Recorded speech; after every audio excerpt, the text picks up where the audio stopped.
Good morning everyone. আমি বিগত ক্লাসে একটি ধাঁধা দিয়েছিলাম। ধাঁধার উত্তরটা হচ্ছে এ চেয়ার অর এ টেবিল, যার চারটা পা আছে কিন্তু হাঁটতে পারে না। ওকে, দেখো আজকের এই ধাঁধাটা দেখো।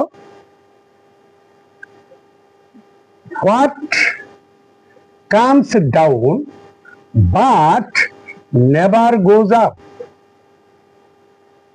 আবার বলছি, what comes down but never goes up, what is this?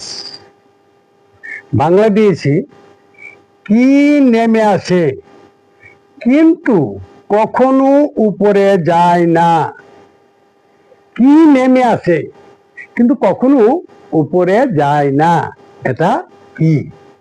আশা করি তোমরা সবাই এই ধাঁধার উত্তর দিতে পারবে। ঠিক আছে, বিগত ক্লাসে ধাঁধার উত্তর যারা দিয়েছো সবাইকে আমি আমার ব্যক্তিগত তরফ থেকে ধন্যবাদ জ্ঞাপন করছি। Okay, thank you so much everyone.